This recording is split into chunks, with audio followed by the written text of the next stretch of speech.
اهدنا الصراط المستقيم. Ada titipan pertanyaan, Ustaz.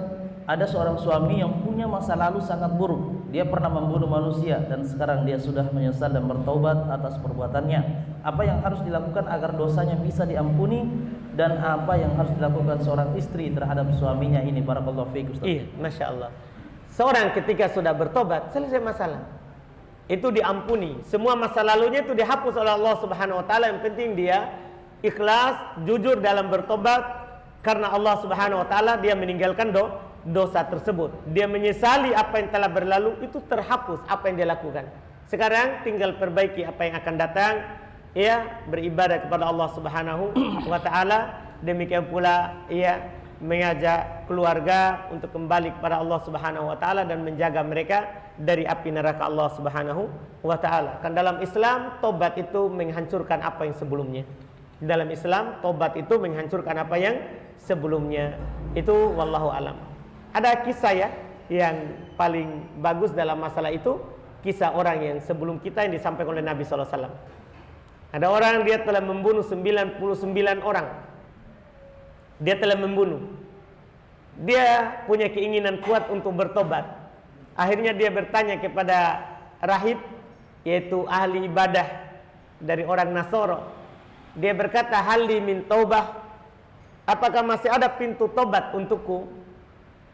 Saya sudah membunuh 99 orang jiwa. Ini rahib ini karena kebodohannya, dia namanya ahli ibadah itu kurang ilmu. Dia bilang tidak ada lagi pintu tobat bagimu, karena ini sudah 99 kamu bunuh. Akhirnya dia genapkan 100 dengan rahib itu. Dia terbunuh karena kebodohannya, genap 100. Tapi dia tidak putus asa. Dia kembali lagi cari orang yang berilmu, dia bertanya kepadanya. Dia bertanya, "Saya sudah membunuh." Dia ceritakan, tadinya 99, tapi ada yang bilang tidak ada lagi, saya bunuh lagi. Ya, terlanjur. Dia bertanya kepada seorang ini, "Iya, apa yang menghalangimu dari pintu tobat Allah Subhanahu wa taala?" Waktu itu dia bertanya saking gembiranya, "Apa yang harus saya lakukan?" "Kamu pergi ke negeri sana, di sana banyak orang-orang soleh untuk hijrah." Akhirnya dia ke sana.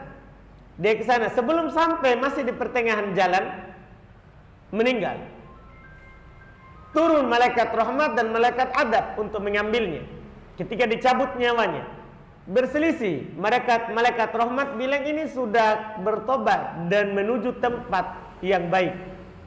Malaikat adab bilang enggak, ini dia belum sampai ke sana. Belum sampai ke sana, ini masih di perjalanan, belum melakukan ibadah. Dia baru sudah bertobat dan menuju tempat orang-orang soleh. Mereka berselisih dan mereka akhirnya mengukur jarak yang paling dekatnya kemana. Ternyata dilihat bahwa dadanya itu mengarah ke tempat yang baik. Maka diambil oleh malaikat rahmat, diampuni oleh Allah Subhanahu wa ta'ala. Ini sudah membunuh berapa? 100. Apalagi yang membunuh kurang dari itu. Tentunya tidak diharamkan darinya pintu rahmat Allah Subhanahu wa ta'ala kalau dia bertobat kepada Allah dengan tobat yang nasuha. Wallahu a'lam.